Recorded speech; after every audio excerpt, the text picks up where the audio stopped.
वाराणसी में 16 नवंबर को कार्तिक पूर्णिमा पर देश भर में देव दीपावली का पर्व भव्य रूप से मनाया जा रहा है। 21 बटुकों के साथ 42 देव कन्याओं द्वारा किया गया संपूर्ण आरती। वाराणसी के दशमेश घाट अमर जवान ज्योति जलाकर वीर शहीद जवानों को दी गई श्रद्धांजलि और उनके परिवारों को सभी सेना के आला अधिकारी द्वारा किया गया सम्मानित। 21 बटुकों के साथ 42 देव कन्याओं द्वारा किया गया संपूर्ण आरती। बता दें कि 16 नवंबर को कार्तिक पूर्णिमा पर देश भर में देव दीपावली का पर्व भव्य रूप से मनाया जा रहा है। महादेव की नगरी में देव दीपावली के पर्व को धर्म की नगरी काशी में बेहद ही भव्य और दिव्य तरीके से मनाया जाता है। पौराणिक कथाओं के अनुसार देव दीपावली पर स्वर्ग लोक से सभी देवता भगवान शिव के साथ उनकी नगरी काशी में दीपावली का पर्व मनाने के लिए पहुंचते हैं। मां गंगा के तट पर देवता दीप जलाकर भगवान शिव का आराधना करते हैं एवं कार्तिक पूर्णिमा के दिन काशी में निवास करते हैं। इस मान्यता को लेकर काशी में मनाए जाने वाले देव दीपावली के पर्व की तैयारियां बृहद स्तर पर किया जा रहा है। काशी के 84 से अधिक घाटों में सभी मठ मंदिरों के साथ सरोवर और घरों में दीप जलाए जा रहे हैं। इस बार देव दीपावली पर करीब 20 लाख दीपों से पूरी काशी नगरी जगमग हो रही है। वहीं इस बार मुख्यमंत्री योगी आदित्यनाथ के साथ देश के उपराष्ट्रपति जगदीप धनखड़ और राज्यपाल आनंदीबेन पटेल देव दीपावली पर काशी आकर इस महापर्व में शामिल हुई। कार्तिक पूर्णिमा पर मनाए जाने वाले देव दीपावली को लेकर पौराणिक मान्यता है कि देवलोक में जब त्रिपुरासुर असुर ने देवताओं पर अत्याचार शुरू किया, तब भगवान शिव ने त्रिपुरासुर का वध कर देवलोक देवताओं को सौंप दिया। अपनी सबसे प्यारी नगरी काशी पहुंचे। देवलोक देवताओं को वापस दिलाने की खुशी में सभी देवता भगवान शिव के स्वागत में कार्तिक पूर्णिमा के दिन देवलोक से काशी पहुंचे और दीप जलाया। इस पौराणिक कथा से ही काशी में देव दीपावली की परंपरा की शुरुआत हुई।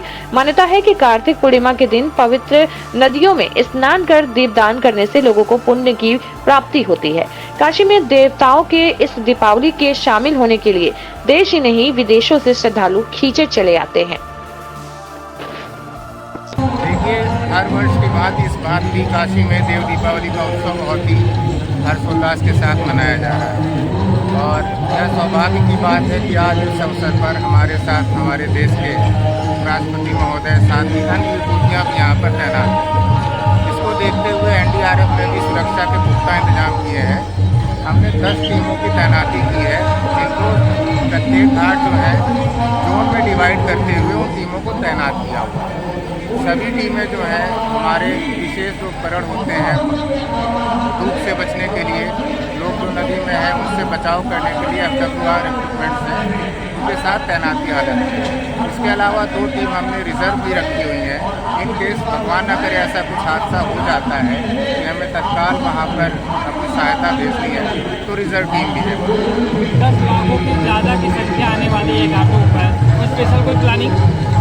इसके लिए हमारा जो बटालियन हेडक्वार्टर है वहाँ पर भी हमने एक रिजर्व टीम रखी हुई है। जैसा आप देख रहे हैं जल पुलिस भी है, अन्य सहयोगी एजेंसियाँ भी हैं, उनके साथ लगातार हमारा समन्वय है और बोटिंग हो रही है, पेट्रोलिंग हो रही है। लोगों को आगाह किया जा रहा है कि जो भी नाव पर हैं वो लाइफ जैकेट पहन कर रहे हैं, नाव की स्पीड को कम रखें, सेल्फी और फोटो इत्यादि लेने के लिए भगदड़ न मचाएं तथा एक अनुशासन के साथ यहाँ पर देव दीपावली का अपना आनंद लें। सर, इसको किस तरह से चैलेंज के रूप में लेते हैं आज के दिन? चैलेंज देखिए, जब इसमें VIP लोग होते हैं, मूवमेंट ज़्यादा होता है तो कहीं ना कहीं प्रशासनिक अमला उनके साथ साथ में संलग्न रहता है और हमारी जिम्मेदारी ज़्यादा बढ़ जाती है और आम जनता को भी हम रिस्ट्रिक्ट नहीं कर पाते हैं क्योंकि उनकी खुशी के लिए, उनके सौहार्द के लिए त्यौहार मनाया जाता है। तो यही चैलेंज है, इसको देखते हुए हम काम करेंगे। Thank you sir. तक मैं ब्रज वृंदावन में ही कार्तिक पूर्णिमा महोत्सव मनाता रहा। ये पहली बार देव दीपावली भगवान महादेव की नगरी में मुझे मनाने का अवसर है, क्योंकि मैं यहाँ पर सनातन विश्वविद्यालय के निर्माण के लिए लगा हूँ हजारों एकड़ में, जहाँ 16 संस्कारों की पढ़ाई होगी।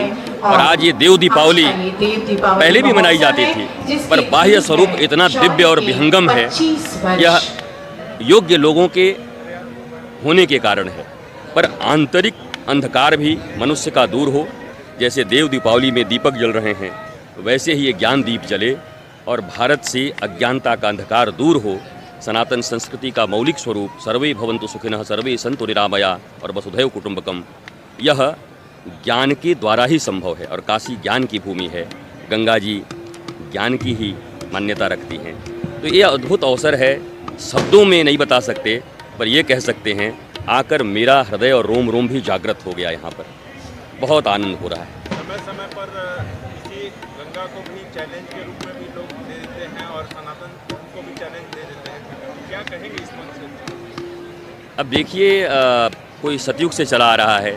सतयुग में भी चैलेंज होते थे, त्रेता में भी होते थे, द्वापर में भी होते थे, अभी भी होते हैं। तो चैलेंज देना, गंगा जी को चैलेंज देना, सनातन को चैलेंज देना, वो उनका काम है। पर सनातनी और श्रेष्ठ लोग, विद्वान महापुरुष लोग सनातन की रक्षा कर रहे हैं। और सनातन सार्वभौम है, वह कोई कंजर्वेटिव चीज़ नहीं है, छोटी चीज़ नहीं है, वो कास्ट, क्रीड एंड सेक्ट नहीं है। जो वसुधैव कुटुंबकम की उद्घोषणा करता है, बताइए विश्व में ऐसी कोई अगर संस्कृति हो जो कहती हो वसुधैव कुटुंबकम, पूरी वसुधा हमारी कुटुंब है, सर्वे भवन्तु सुखिनः, सबके सुख की कामना करने वाली। तो अब चैलेंज करने वाले सुर तो नहीं हो सकते, असुर हो सकते हैं, और असुर सदा से ही चैलेंज करते रहें।